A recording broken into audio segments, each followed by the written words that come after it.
I think it's fair to say that I am pretty good at video games. In roughly 2 decades of spending 90% of my waking hours either playing video games or thinking about them, I have completed many quests, defeated countless bosses, and frustrated so many friends as I completely obliterated them in Mario Kart. Sorry, something came over me. It was complete domination. However, there's one gaming franchise that just is too much for me. Like, I've really tried it several times, I swear. Every time a new game in the series came out, I thought to myself, yes, this is the one, I can do it. And then I was utterly defeated.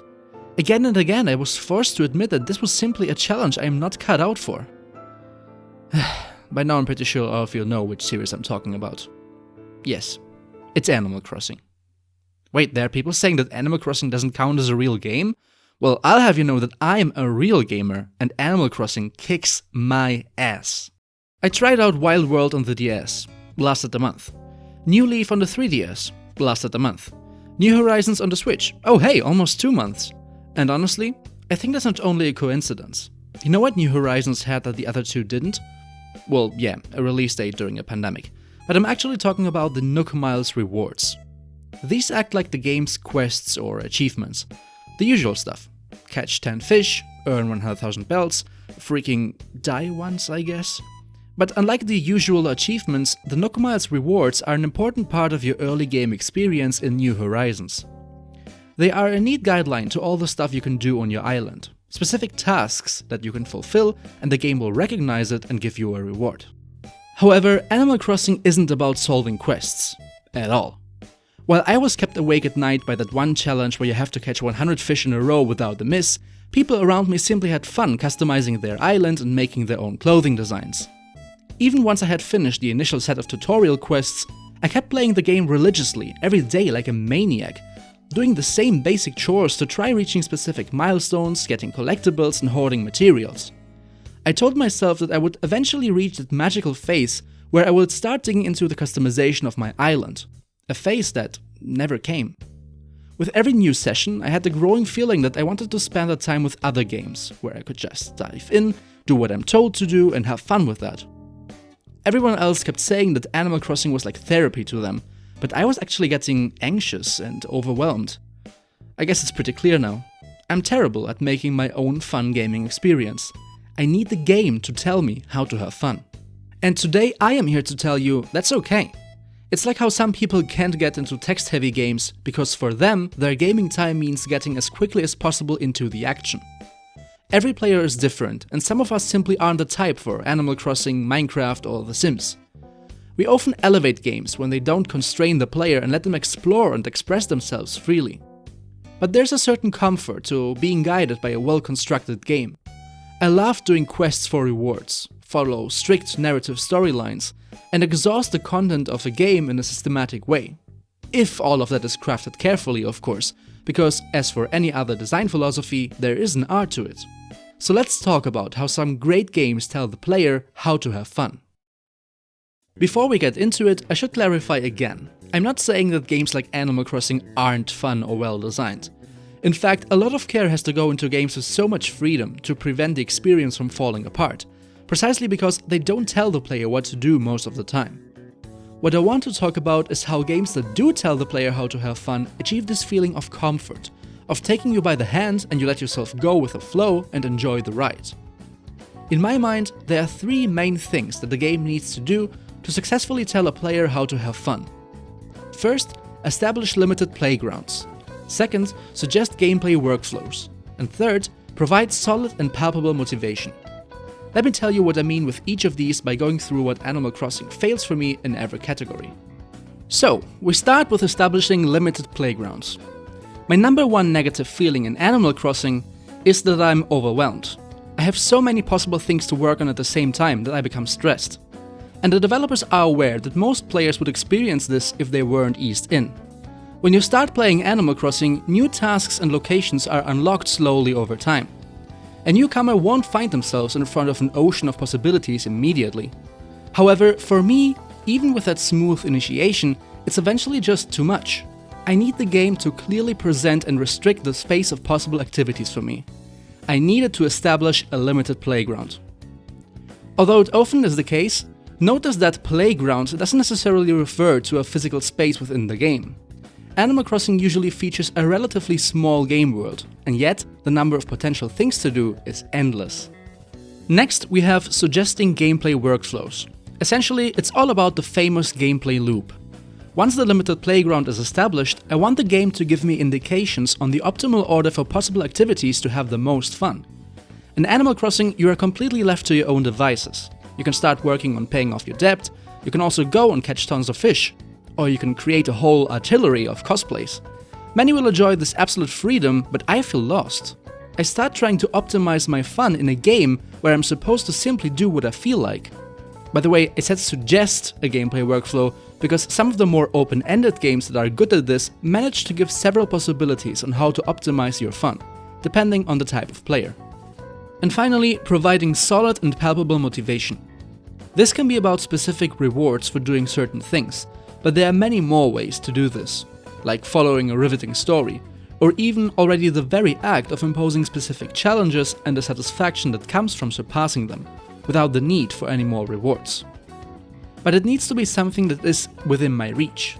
In Animal Crossing, one example could be to try and complete the collection of the museum, but it's a long-term goal that stretches over a full year of playing the game, so it probably isn't going to fill the bulk of your time with it. Generally, you have to look for your own motivation in Animal Crossing. You mostly play just for the sake of playing. Alright, so now that we know what we are looking for, it's time to look into some examples of games that are good at telling the player how to have fun. One very straightforward way to achieve this, quite literally in fact, is making a linear game. Despite what mainstream video game criticism seems to convey sometimes, linear games aren't automatically bad because they're linear. Linear games can be especially good at tight and narrative experiences. One great example is Metroid Fusion, in particular when you look at it in comparison to the rest of its franchise. The Metroid series has always been famous for its free exploration, which culminated in 1994's Super Metroid.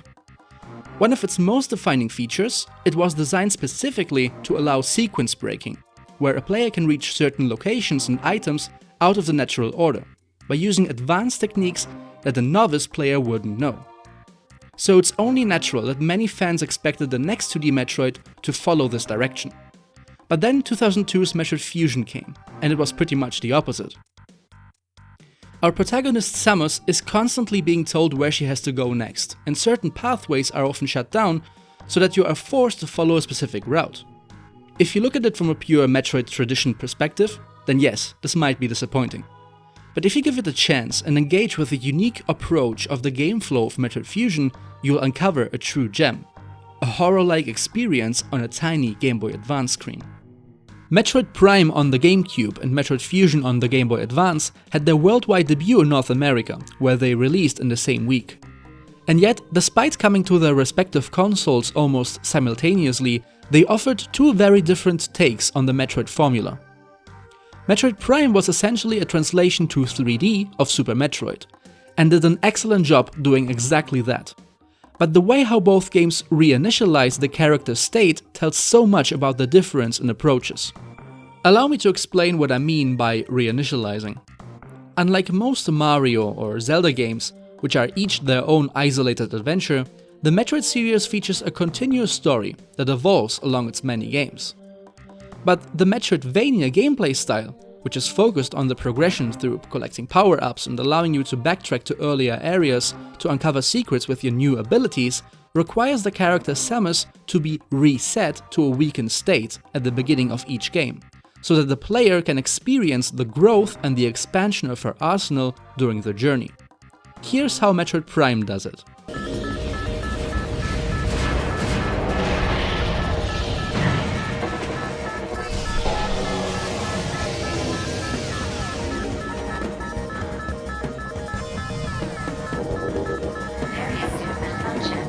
Yeah, Prime doesn't really think long and hard about it. On the other hand, Metroid Fusion intimately interweaves its gameplay rules and restrictions with the story, and its overall theme of horror. You know, Fusion is to this date still the game that occurs the latest in the chronological order of the Metroid story. This version of Samus is a seasoned warrior that has already completed numerous missions and faced her worst adversaries time after time, always resulting victorious. But as they say, the higher you climb, the harder you fall. Fusion begins with her accompanying a Galactic Federation crew in a simple exploration job, where she's attacked by an unknown life form that is later called the X-Parasite. The effect of the parasite's assault on Samus's body is so devastating that she nearly dies in the process, only being saved by an experimental treatment using Metroid DNA. The agency over Samus's life is immediately taken away from the player as the game begins, and she feels more vulnerable than ever. And this without attributing her an uncharacteristically submissive and intrusively emotional role, like you traditionally see for female characters, mind you. Samus relies on the indications of a computer AI to navigate around a space station, a closed and restricting setting unlike the wide and open planets from Super Metroid and especially Metroid Prime. The agency of free exploration is also taken away from the player in an elegant way by forcing it on the game's protagonist. Samus doesn't like taking orders from a computer. She questions some of the decisions that are being made for her, and she doesn't hesitate to make use of opportunities to act according to her own judgment. Sometimes enemies need to be contained in a certain area, or damage to the space station restricts the accessibility of certain sections. These things make the game turn out more linear, but they also transmit a feeling of uneasiness and suppression. Even Samus's own suit design in this game has exotic color combinations, and both her enemies and Samus herself feel more alien than ever, doubling down on how the X-infection and the incorporation of Metroid DNA left a toll on her. Early in the game, Samus discovers that the X-Parasite has the ability to copycat the body and physical abilities of an infected victim, meaning that the powerful and hostile version of herself is roaming around the very space station that she is currently investigating. The X-copy of Samus, or SAX, as it is called in the game, is an incredibly effective gameplay and narrative device to give the threat that Samus is confronting a face. Or, well, something akin to a face. There is a stereotype about linear story-driven games that they play like gameplay portions stapled together by cutscenes. And hey, there are many great games that do just that and they are still very enjoyable. But I want to highlight Metroid Fusion to show that linear games still can go further. It is indeed a very chatty game for Metroid standards, and I will admit that the game sometimes goes a bit overboard with the hand-holding, like when it shows you the direction of your objective repeatedly while you are on the way there. However, I think that the part of this was done on purpose too, to, again, increase the fall height from a false sense of security. The linear and the constrained path that you follow is sometimes created by sudden explosions or encounters with SAX, using environmental assets and gameplay elements to drive the narrative forward and reinforce the tension that Metroid Fusion conveys to the player. Powerful enemies that you can technically engage in combat, but which are way too strong to be actually beaten, create little stealth sections or runaway sequences that feel natural within the game context. There's a moment like this in Metroid Fusion that will haunt me forever.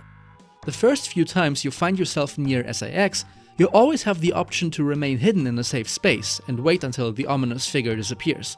But later on, you're exploring this area here. No! So in conclusion, Metroid Fusion delivers an incredibly tight experience, and the narrative, which benefits greatly from its linearity, establishes itself as an excellent motivation for the player.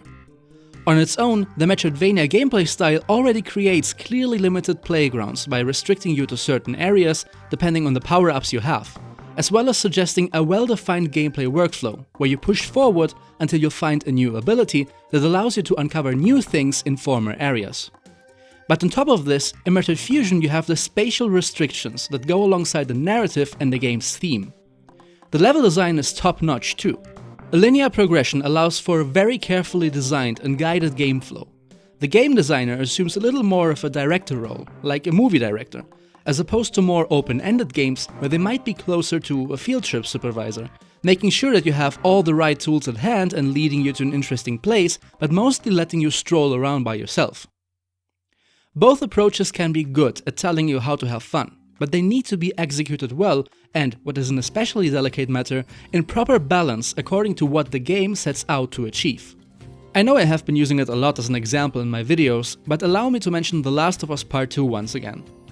Relatively early in the game, there is a part where you are allowed to explore an open area with many distinct landmarks, like a dome, a music store, or a convoy of armed vehicles. It's the only chapter of the game where you can find a map to orientate yourself, and the protagonist Ellie will automatically mark any interesting spot when you pass nearby and then cross it off once you have fully explored the location. This limited area is established as your new playground, and it helps you construct your own gameplay workflow with the progression checks appearing on the map one after another. And it's great, because this isn't only there because people complained that the first The Last of Us was just like a playable movie, which they did, but it also serves a narrative purpose. This section comes shortly after a very dramatic moment in the story, so the slower exploration at your own pace allows you to cool off from the heated emotions.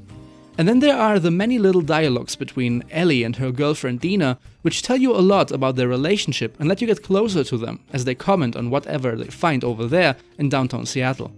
It's very charming and honestly a really good example of great natural feeling writing.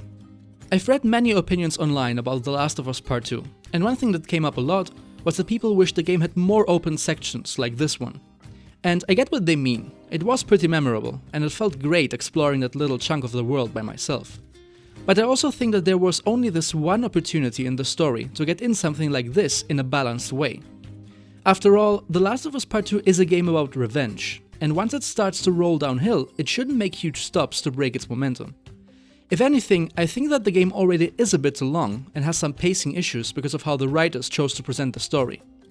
Basically, you have two separate arcs, each structured like its own tale with a slower introduction and then picking up the rhythm towards the finale. But you don't get the resolution of the first arc until you finish the second one, and then the game still goes on for a while. There's a lot of meaning to this two-arc structure and the parallels that you can draw between them, and I think the total balance is still positive.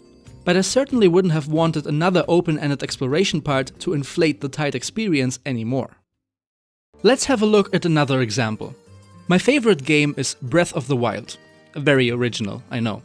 But I say this because, at a first glance, you might think that this goes against what I have been talking about so far.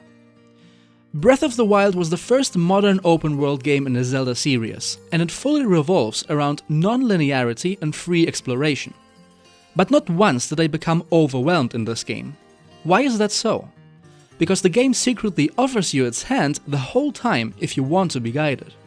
You know that horrible feeling of opening up a map in a game and everything is full of symbols and things to do and you can go anywhere and that's so stressful? Breath of the Wild doesn't do that. Here, the landscapes are designed in such a way that you're naturally drawn to inspect certain points of interest, like higher hills, tree formations, enemy camps, and most importantly, the glowing shrines and towers. If you're a player like me, who easily gets paralysis of choice and wants to see everything, the game offers you a neat gameplay workflow on how to proceed. First, prioritize towers. This is easy because they are the tallest structures in the game and you can see them from very far ahead. And you get the perfect motivation for prioritizing them, because activating a tower will unlock the map for that region that corresponds to it. This region is now established as your new playground. Second, try to locate shrines that you can see from the tower and mark them on your map. Towers and shrines are fast travel points in this game, so finding those first will make your journey on getting to know the game world much easier. Also, the shrines themselves are another excellent type of motivation, because you get special self-contained challenges designed for you, to explore the game's mechanics in creative puzzles and gain access to more hearts and stamina to support you throughout the game. Finally, the last step in your gameplay workflow is just checking out that specific region until you are satisfied. And this works without stressing you out, because everything is based on exploring spaces that the game subtly guides you towards. Once you have your fill, you move to the next tower and you start the process again. This was more or less my gameplay workflow at least, and it might be different for you. But you know the best thing about it? Breath of the Wild allows you to choose if you want to go off completely on your own and get lost, or if you want to be taken by the hand. This elegant guidance is what made me enjoy my time with it so much without getting anxiety because of all the options. By exploring the map bit by bit, I was able to identify the new playground I could examine next and have my fun there until I was ready to move on. I was able to get a certain structure to my gaming experience. It made me feel like I wasn't wasting my time, like I was getting to the point. The game was teaching me how to slowly become independent, but I had my guidelines at first. In fact, Breath of the Wild literally confines you to a limited playground during your first hours. The Great Plateau. And it's still a reasonably big space that you can explore freely. But it's only when you completed its specific challenges that you can graduate and go off to the rest of Hyrule. And then you decide how much you want to let the game shape the rest of your journey. Once I had explored the whole map of Breath of the Wild, I even loved wandering around aimlessly towards things that drew my attention.